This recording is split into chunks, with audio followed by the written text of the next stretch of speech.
The 25-year-old Nadine, a Nadine major, lived with her husband Mark and their infant son Dan in an apartment in Willoughby, Ohio, in 1980. When Mark returned home from work on January 11, 1980, he found Nadine's body in their dining room. She had been stabbed more than 40 times. Just a few feet from her body was their son, still in his living room playpen. Fortunately, he was unharmed. During the initial investigation, Willoughby police determined that Nadine's life was taken sometime between 1:15 p.m. and 4:45 p.m. There were no signs of forced entry nor evidence that she had been assaulted. Nothing seemed to be missing from the home except the weapon, which came from Nadine's kitchen. The person who took her life did, however, leave something behind. His blood was found on Nadine's shirt. A significant amount of blood belonging to an unknown male was located on Nadine's shirt, police said. Some of the suspect's blood on Nadine's shirt was in the form of perpendicular drops, indicating that the suspect was standing on top of Nadine while he was bleeding. A neighbor of Nadine noticed a canary yellow car parked in the rear of their apartment complex around the time her life was taken. It was not a car that belonged to anyone living in the complex. Investigators followed up on the lead, but unfortunately, it did not lead anywhere, and the case went cold. In 2015, police received new information based on the DNA found on Nadine's clothing. After establishing a partnership with the Lake County Crime Lab, the Ohio Bureau of Criminal Investigations, and the FBI's Behavioral Science Unit, they later teamed up with the Lake County Prosecutor's Office and Parabon Nano Labs to build a family tree from the DNA profile.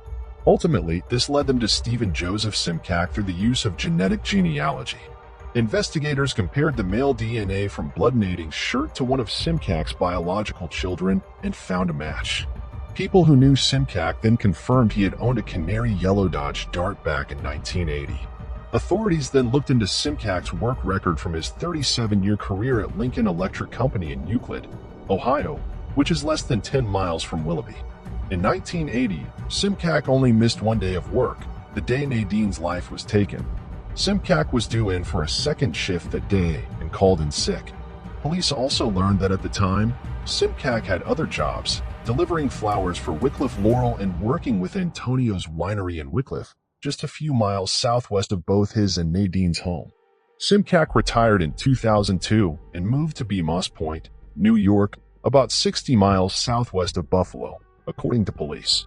He passed away at 79 in 2018, leaving behind a wife, 3 biological children, and 2 children.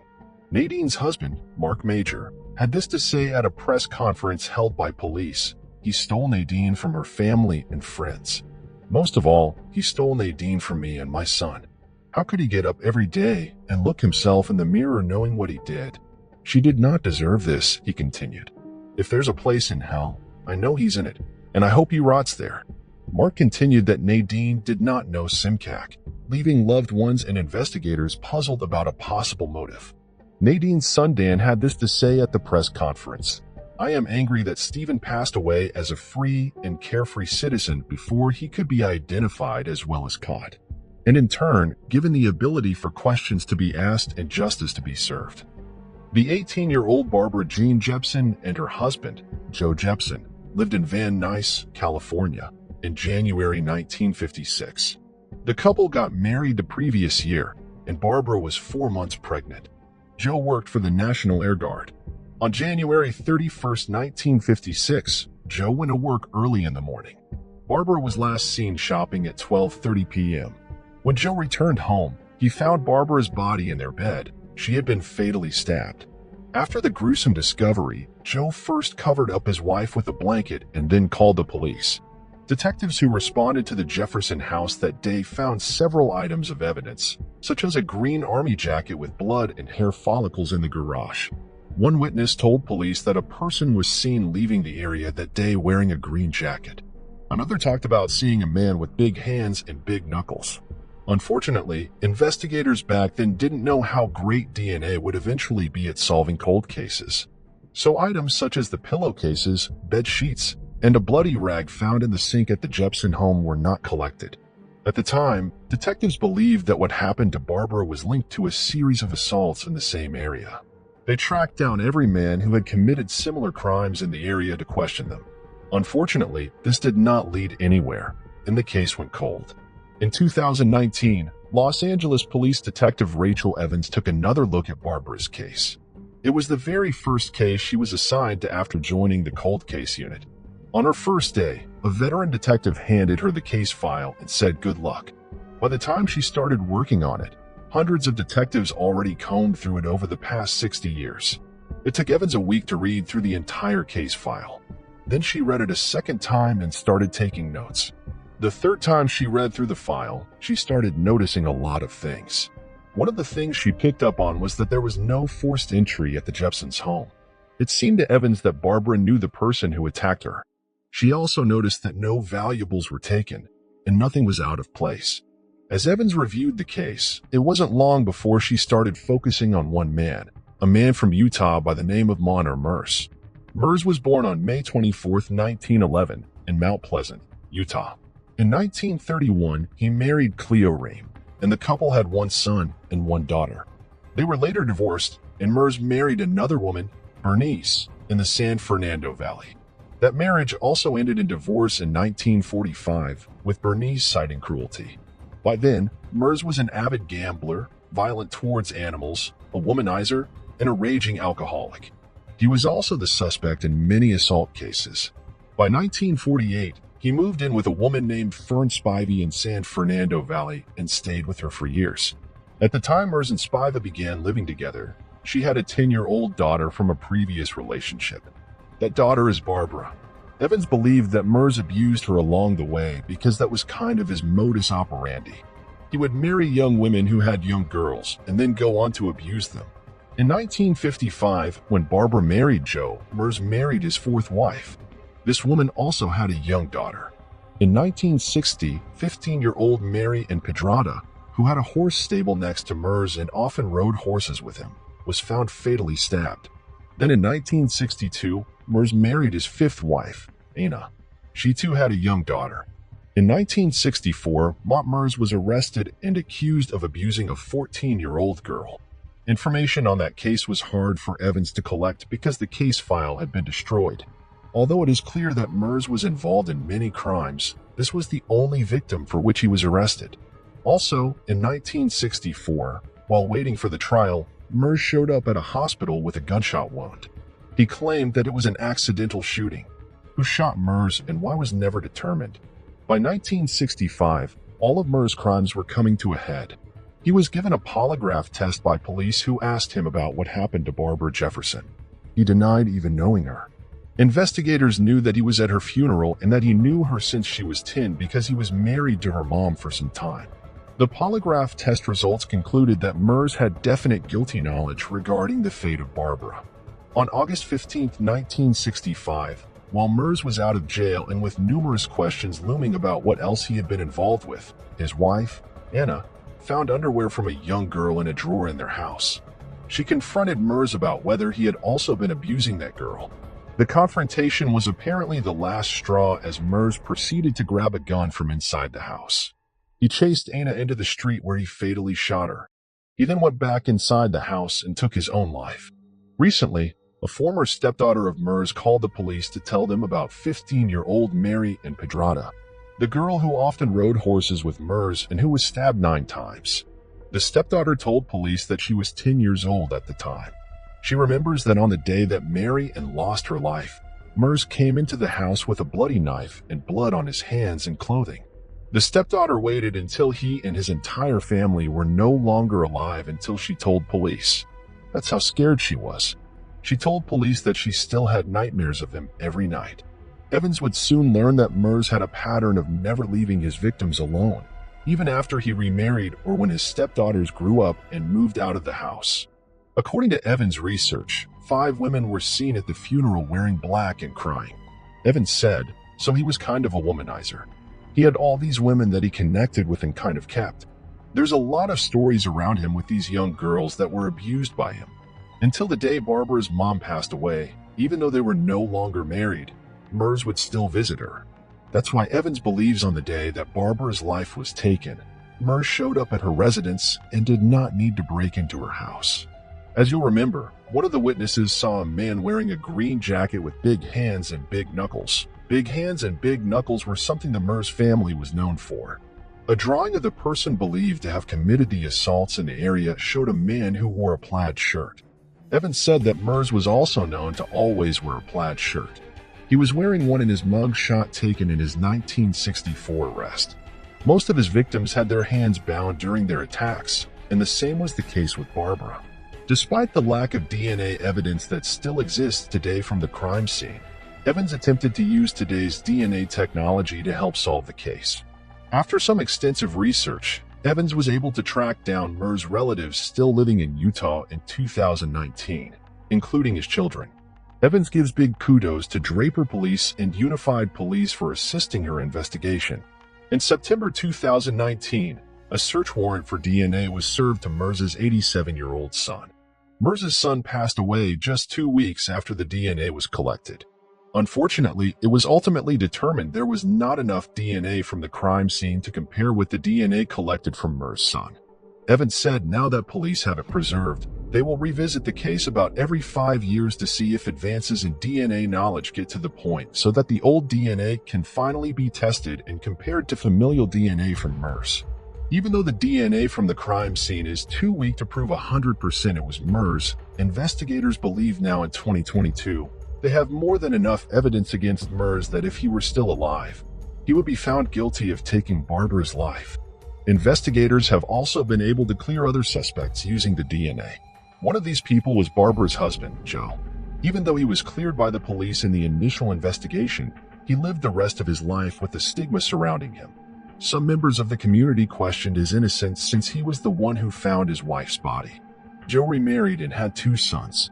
Although the boys always believed their father was innocent, Evans said it was especially satisfying to be able to call them earlier this year and tell them that their father had conclusively been cleared.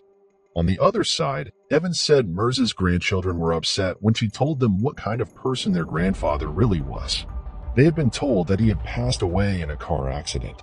The grandchildren took the pictures they had of him out of their homes and threw them away. To solve Barbara's case, Evans said she took a page from the detectives of the 1950s, pounding the pavement and turning over rocks looking for clues. But Evans also has her own gift for striking up conversations with people. People have a lot of info to share. So you sit back and listen to them, she said. In addition to having to prove herself to the veteran detectives, Evans admits she felt solving the case was something she had to do for Barbara Jefferson's family so that they could finally have some peace about what happened. She admits that at times, she felt guided as she worked to solve the 6-decades-old cold case. I think people are crying from the dust for justice. Their families need it. I know it's not my family, but there's somebody who's still crying over this. You had a husband that passed away that people always had suspicion about. So for me, you get closure for the families to know that their dad was good, or their mom was great. You know you have some peace for them because they lived all these years with no peace. So for me and others I work with, we do this so the families can have rest. I can't bring them back, but the families can have rest. 5-year-old Stephanie Haybert lived in Wageman, Louisiana in 1978. One summer's day in June, Stephanie left her Astro Lane home at about 2:30 p.m., heading to a friend's house to play. She was wearing a pink checker top, pink shorts, and her ice blue prescription glasses. However, she never made it to her friend's house, and she did not return home for dinner. Concerned, her parents, Joyce and Donald Haybert, called 911 to report her missing. Joyce was quoted as saying, "This is hell. I wouldn't wish this on anyone, not even the devil." A multi-day search of the family's neighborhood ensued, and the FBI joined the case. Investigators ran down tip after tip, and the Hayberts even hired psychics, but no sign of Stephanie could be found. 5 months later, a hunter discovered Stephanie's partial skeletal remains in a wooded area down a shell road in Royal St. Charles Parish in Louisiana, about 20 miles from Stephanie's home. Her body was tied up against a tree, and investigators could not determine how she lost her life, but they could confirm that she had been assaulted. Detectives focused on Stephanie's then 16-year-old neighbor, Roger Alexander. Stephanie was friends with his little sister, and she attended a sleepover at their house the night before she disappeared. Alexander maintained his innocence, stating that on the day Stephanie went missing, he was a few blocks away at his cousin's house on Dandelion Drive. helping repair a car. Several witnesses vouched for him. Still, investigators insisted that Alexander was responsible. St. Charles Parish prosecutors presented a case against him to a grand jury, but they declined to indict Alexander. The Wageman neighbors who searched through the summer heat for Stephanie watched from their lawns as investigators repeatedly searched Alexander's home. Even after a 2008 DNA test excluded him, authorities did not declare him innocent. Suspicion also fell on 70-year-old Daniel Parks, a friend of the Habert family who babysat Stephanie. In 2014, he was sentenced to life in prison, convicted of assaulting a 7-year-old girl in 1979. The victim in this case testified that Parks once told her she would end up like poor Stephanie. Parks denied harming Stephanie, and investigators could not find any evidence that he was involved. In 2003, Stephanie's mother Joyce contacted a man named Michael, who was the chief of the district attorney's Victims and Witness Assistant Division. Michael recalls that Joyce said to him when they first met, "Her case is just sitting there. Please do something. All I know is my child was tied to a tree and left for animals to get her." Michael met with prosecutors and detectives seeking new ways to identify the person responsible. In 2012, a distraught Jay Franklin reached out to Michael and said that he knows who took Stephanie's life. Jay said that his father, Jason Franklin Sr., was responsible.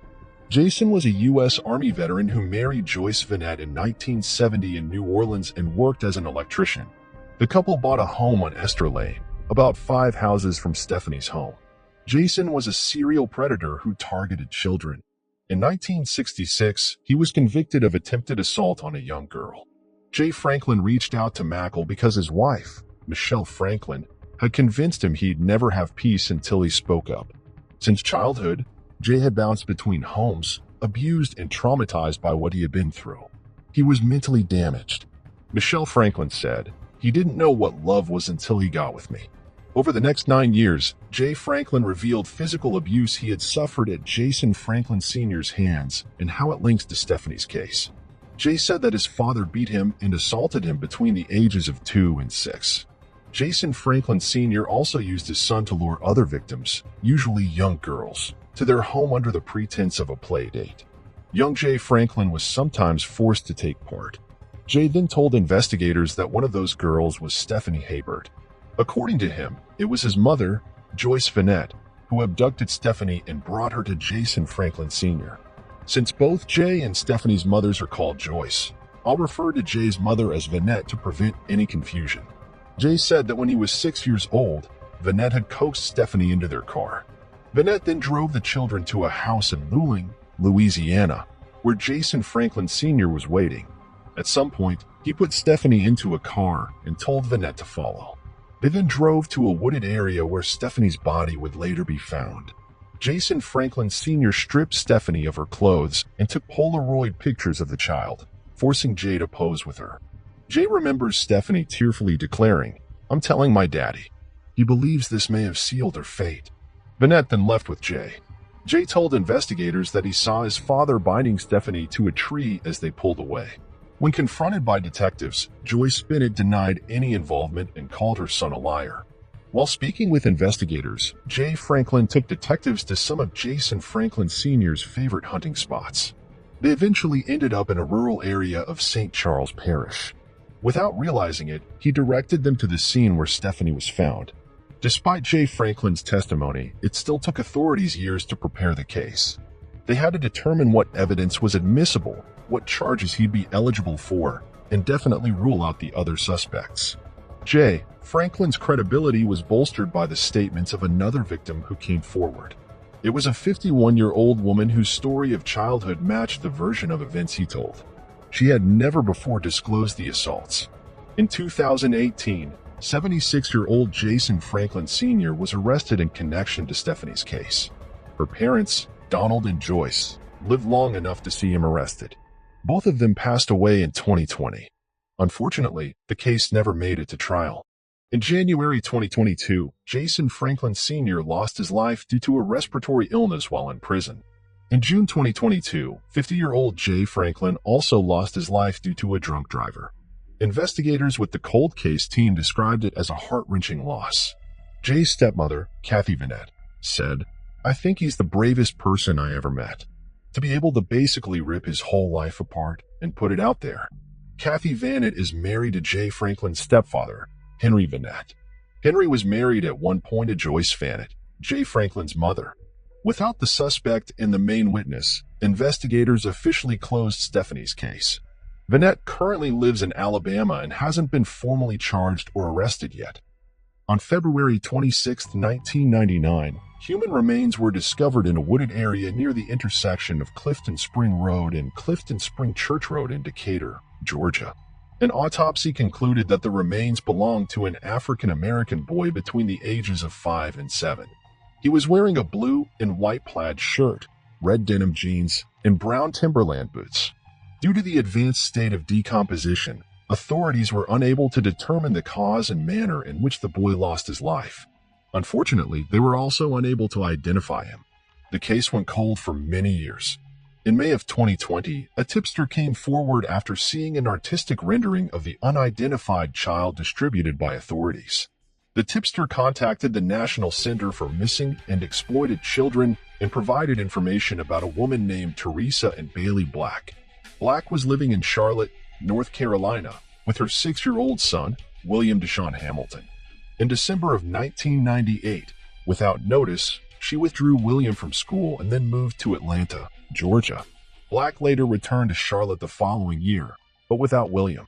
According to detectives, she gave conflicting accounts at the time regarding her son's whereabouts.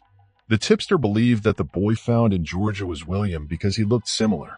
The DeKalb County Police Department, along with county prosecutors, later followed up on the lead and resumed actively investigating the case. Early in 2022, DNA linked Black to the child's remains.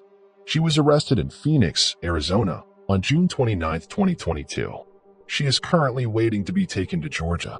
Authorities have not specified how William's life was taken or a possible motive. Angeline Hartman, the director of communications at the National Center for Missing and Exploited Children, said, "This case is the perfect example of why we never give up hope. For more than 2 decades, a woman in Charlotte followed her gut feeling that something wasn't right. She made phone calls, scoured the internet, and talked to anyone who would listen. We're grateful she never stopped until she found that rendering of William online and gave investigators the missing piece to help solve a 23-year-old mystery." William was a bright and artistic 6-year-old who possessed a keen sense of humor, according to those who knew him. Investigators are now seeking the public's assistance to help piece together a more concrete timeline of Black and William's movements.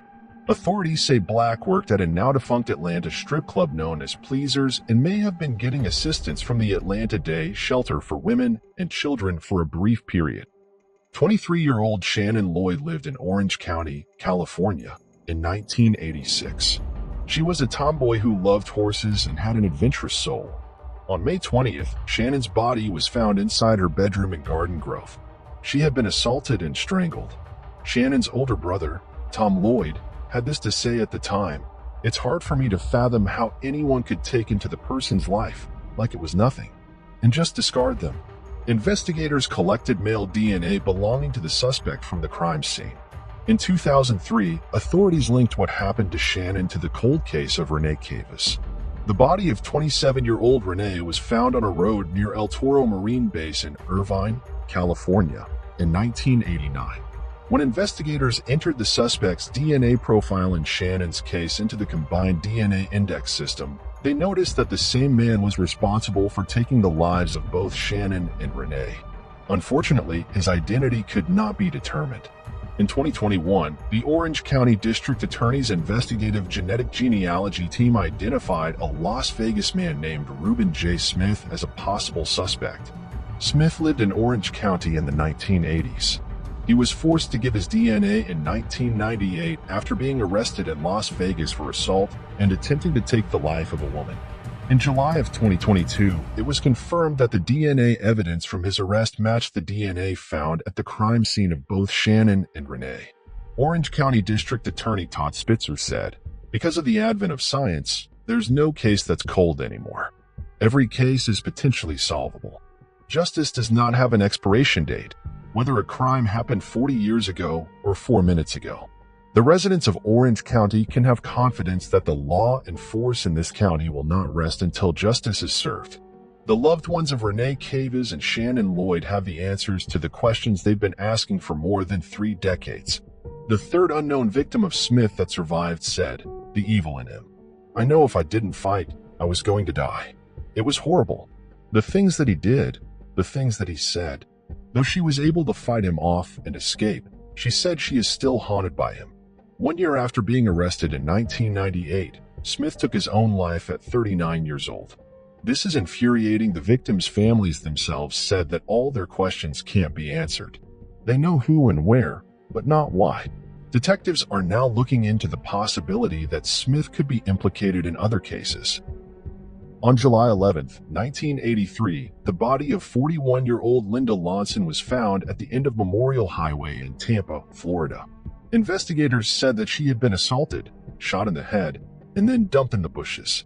Linda was a freelance photographer who grew up in New York and had moved to Tampa as an adult. About a month later, on August 19, 1983, the body of 19-year-old Barbara Graham was found behind an office in the Tampa Heights area. She had also been assaulted before her life was taken. Barbara was described as a friendly, outgoing teenager from Tampa who had a job at the mall and liked to walk to stay fit. A man by the name of Robert Dubwall soon became a suspect in Barbara's case.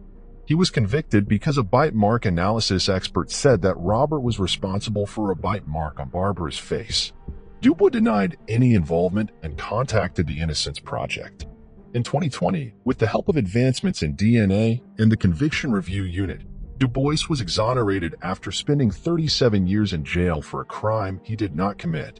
The Conviction Review Unit then went on to do more DNA testing to see who was responsible for taking the life of Barbara Graham.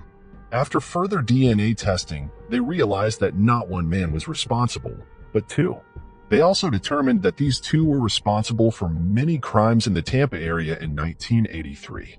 The 2 men are 58-year-old Amos Robinson and 57-year-old Abraham Scott. They took the lives of both Barbara Graham and Linda Lawson. They are already serving life sentences, but investigators want to make sure that their crimes against Barbara and Linda do not go unpunished. Investigators are working hard to find other crimes that Robinson and Scott are responsible for. Linda Sheffield, who was Linda Lawson's niece, close friend, and roommate, had this to say: "When it happened, it was shock and disbelief, whereas now it's more retrospective. This is a day I never thought would come. So to have somebody accountable for what they did, not only to my aunt, but to everyone else and every other family they touched, is beyond anything I would have expected. It means everything to me." State Attorney Andrew Warren, who announced the 2 indictments in August 2022, said, "When we created the Conviction Review Unit, it was the first in Tampa Bay and one of the first in Florida. The CRU reviews plausible claims of innocence. It's there to safeguard against wrongful convictions. As we see today, in the rare case when the wrong person is convicted, the actual criminals get away with the crime. But for those victims, that stops now. This shows the power of a Conviction Review Unit to right wrongs, uncover the truth, and deliver justice for victims, even after almost 40 years. 22-year-old Christine McWhorter and her 31-year-old aunt, Beatrice Daniels, were fatally shot between 6 p.m. January 2nd and 11:50 a.m. January 3rd, 2009, in their apartment at the Chestnut Terrace housing complex in Huntington County, Pennsylvania. The women were both shot in the head. Christine's 4-month-old daughter and 4-year-old son were left behind in the apartment. Neighbors discovered the women's bodies after the 4-year-old son asked them for help. Droplets of blood were taken into evidence from the crime scene by investigators. The initial DNA report concluded blood collected from the stairs and interior doors of the apartment were all deposited from an unidentified male.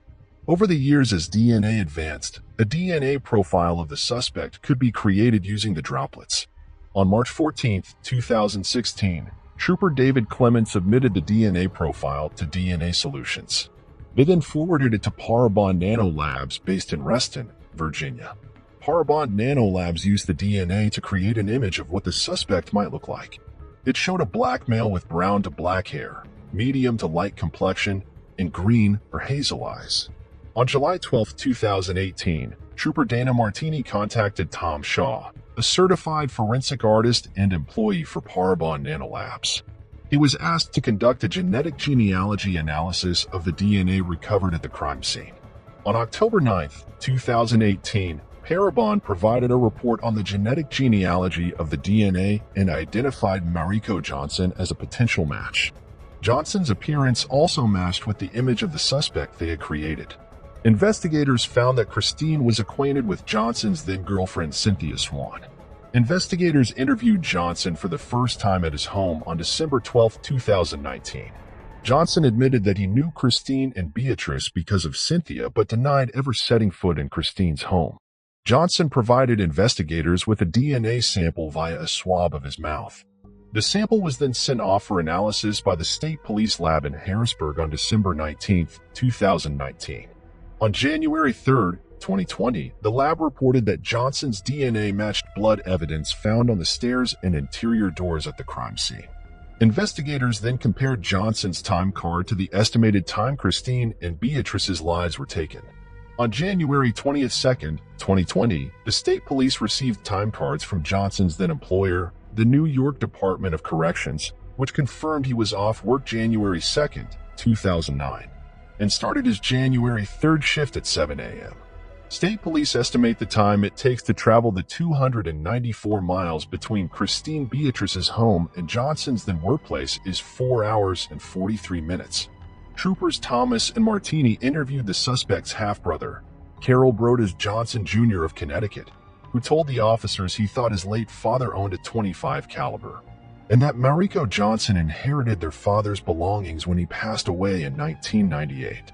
Thomas and Martini interviewed Cynthia Swan, Johnson's ex-girlfriend, February 21st, 2020, and learned from Swan that she was originally supposed to travel with Christine from Philadelphia to Mount Union on January 1st, 2009, and stayed for the weekend, but decided at the last minute to remain in Philadelphia with the man.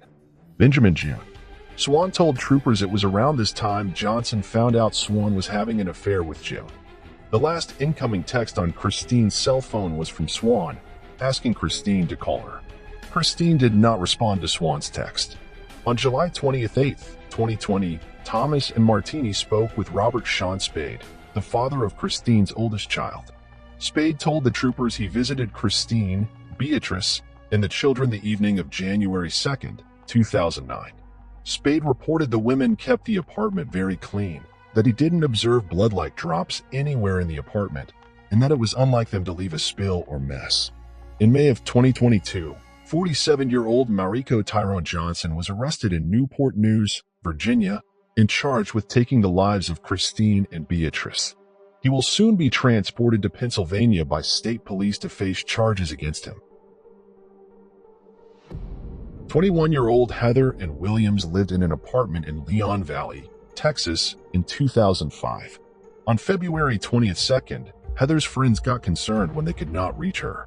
The friends entered her apartment through a sliding glass door, and everyone's worst fears were realized as they found Heather's body in her bedroom. Heather's hands had been severed. Her clothes were burned in an apparent effort to conceal evidence. It was also determined that she had been assaulted. Neighbors of Heather told police they heard her arguing with a man the previous day. They described shuffling sounds and then silence at 5 a.m. in the morning. Investigators questioned a lot of people close to Heather. One of those people was Jose Bolomaro Flores. He went to high school with her and stayed in touch afterwards. Flores was also one of the last to see her alive. Flores denied any involvement, and the DNA collected from Heather's body that belonged to the suspect was not strong enough to match to anyone. 6 years later, in 2011, 30-year-old Esmerila Herrera's life was taken in a similar fashion to Heather's. She lived in San Antonio, Texas. Her body was found tied to her bed on March 2nd. She had been bludgeoned and strangled. Another fire had been set in an attempt to conceal evidence, this time set in multiple places and large enough that firefighters arrived to put down the blaze. A month after Esmeralda's life was taken, Jose Flores was arrested in connection with her case. The charges against him were dropped a month later, and a request to further investigate the case was denied. In 2015, then District Attorney Nico LaHood decided to take another look. Then in December 2016, Flores was again arrested. This time, he was charged with taking the lives of Heather and Esmeralda. DNA linked him to both cases. According to San Antonio officials, the pandemic slowed down the pace of corporate proceedings considerably. In early 2022, District Judge Melissa Skinner decided that all sides had waited long enough. But then on the eve of jury selection for the trial, Flores took responsibility. The 41-year-old Flores was then sent to 3 separate life sentences. Heather's mother Donna Ellis had this to say during a victim impact statement read during the sentencing. "Every fiber of my being wants you to suffer and live in fear just as my Heather did, just as Esmeralda did. Today, I take back my life. I forgive you." Esmeralda's family had a victim advocate read a letter to Flores. The letter reportedly wished him pain and suffering. 76-year-old Helen Vogt lived in Erie, Pennsylvania, in July 1988. She was recently widowed as her husband Herbert passed away 4 months earlier in February. Erie police were called to Helen's townhouse at 7:15 a.m. on July 23, 1988. A witness grew alarmed after seeing Helen's 1988 Buick LeSabre back out of her garage at a high rate of speed, with the driver of the car wearing a towel wrapped around his head. The witness went to check on Helen and found her body and then called the police. Helen was stabbed with 2 kitchen knives and a 2-pronged fork. An autopsy determined that she had suffered more than 50 stab wounds to her hands, face, neck, chest, and back. A witness who lived next door told police that she heard muffled sounds consistent with screaming coming from Helen's townhouse at about 10:30 p.m. the previous evening. The witness also said she heard noises of furniture moving, as well as people going up and down the stairs.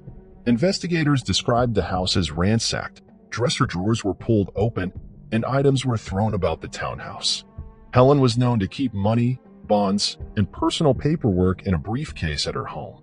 But when detectives opened it, the briefcase was empty. Other items missing included credit cards, a white purse, a watch, and Helen's diamond ring that she never took off. Detectives found no sign of forced entry. They did, however, find blood on a washcloth in Helen's shower. There was also blood taken from Helen's kitchen sink. It did not belong to her, so police theorized that the suspect accidentally cut himself during the attack. On August 1, 1988, about a month after Helen's life was taken, her car was found in Dayton, Ohio. It was located in a parking garage next to a Greyhound bus station. Investigators also found that 3 days before Helen lost her life, she met with her lawyers and changed her will. She left half her estate to her daughter, Bonnie. The other half was to be split between her 2 grandchildren, Bethany and Jeremy. Investigators got a search warrant to obtain samples of blood, saliva, hair, and complete handprints from Helen's family members to be compared to the blood found at the crime scene. It was submitted to the Pennsylvania State Police Crime Lab in 1990, but results were inconclusive as DNA was not advanced enough. In 2022, the DNA was again entered into the crime lab. This time, it confirmed that Helen's grandson, Jeremy Brock, was responsible.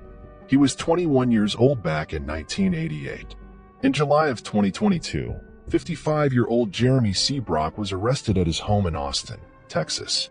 He is currently at Travis County Jail in Austin and will be taken to Erie County, Pennsylvania, soon.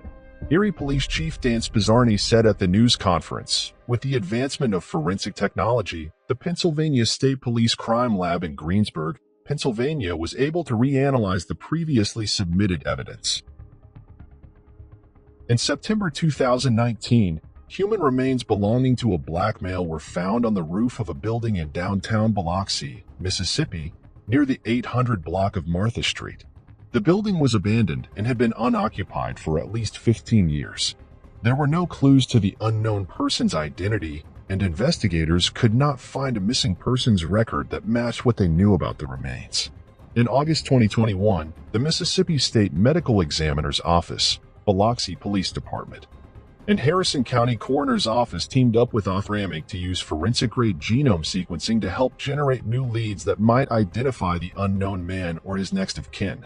Ophthalmic built a genealogical profile from the skeletal remains sent by the Mississippi State Medical Examiner's Office. Carla Davis, a Mississippi native and genealogist, performed genealogical research. Investigators' leads were passed back to law enforcement, and an additional investigation by Biloxi investigators confirmed that the identity of the unknown man found on the roof was Gary Lee White from Jackson, Mississippi. He was born on August 29, 1952. At the time of his discovery in 2019, he would have been 67 years old. How he lost his life remains unclear, and an investigation continues into the circumstances. But for his family, it brings great relief that the part of the case related to what happened to him is now solved. On the morning of July 15, 1982, gravedigger George Keyes discovered the body of a Caucasian woman in the rear of the Cedar Ridge Cemetery in Blairstown, New Jersey. The victim's face had been beaten beyond recognition with an undetermined object. The medical examiner estimated that she was in her late teens or early 20s, and examination indicated that she had attempted to fight back or defend herself, as trauma to her hands and arms was observed. The body was clad in a red short-sleeved shirt and a skirt. After seeing images of the girl's clothing in a newspaper, a witness named Emery Lattenberg told officials that she remembered seeing a girl wearing the same clothing as the victim, purchasing cigarettes on July 13, 1982. Just 2 days before her body was found. The witness described the victim's clothing, and it was traced to a manufacturer in the Midwestern United States. Some people also mentioned buying similar clothes at a store in Long Island, New York. The victim, initially known as Princess Doe, was buried on January 20, 1983, after remaining unidentified for over 5 months. Donated funds were used to pay for a coffin and headstone engraved with the text, "A Princess Doe, missing from home, remembered by all." For many years, Princess Doe was thought to be Diane Jenny Dye, a missing teenager from San Jose, California, who vanished on July 30, 1979. However, in 2003, DNA comparison confirmed that Princess Doe was not Diane Dye. In 1999, a woman named Donna Kinlaw claimed that her husband, Arthur Kinlaw, was responsible for Princess Doe's death. Donna did not provide detailed information, and without Princess Doe's identification, it was challenging to prove her claims. Arthur was found guilty of other crimes, but the link to Princess Doe remained uncertain. The case was revisited in 2012 with a new composite sketch, different reconstructions, and isotope analysis indicating possible locations in the United States where Princess Doe might have lived. In 2021, the National Center for Missing and Exploited Children partnered with Australian forensics to help identify Princess Doe. DNA extraction and profiling were successful, leading to a potential candidate. On February 22, 2022, Innovative Forensics announced a candidate for Princess Doe, and investigators met with Robert Alignac Jr. in West Babylon, New York, believing he was her brother. A DNA sample was collected from Princess Doe's sister, and on April 9, 2022, the University of North Texas Center for Human Identification identified Princess Doe as Dawn Alignac. The announcement was made on July 15, 2022, the 40th anniversary of her discovery. Dawn Alignac was just 17 years old when her life was taken. Arthur Kinlaw has confessed again, and investigators are working to piece together Dawn's movements leading up to her demise. Like this video and subscribe our channel.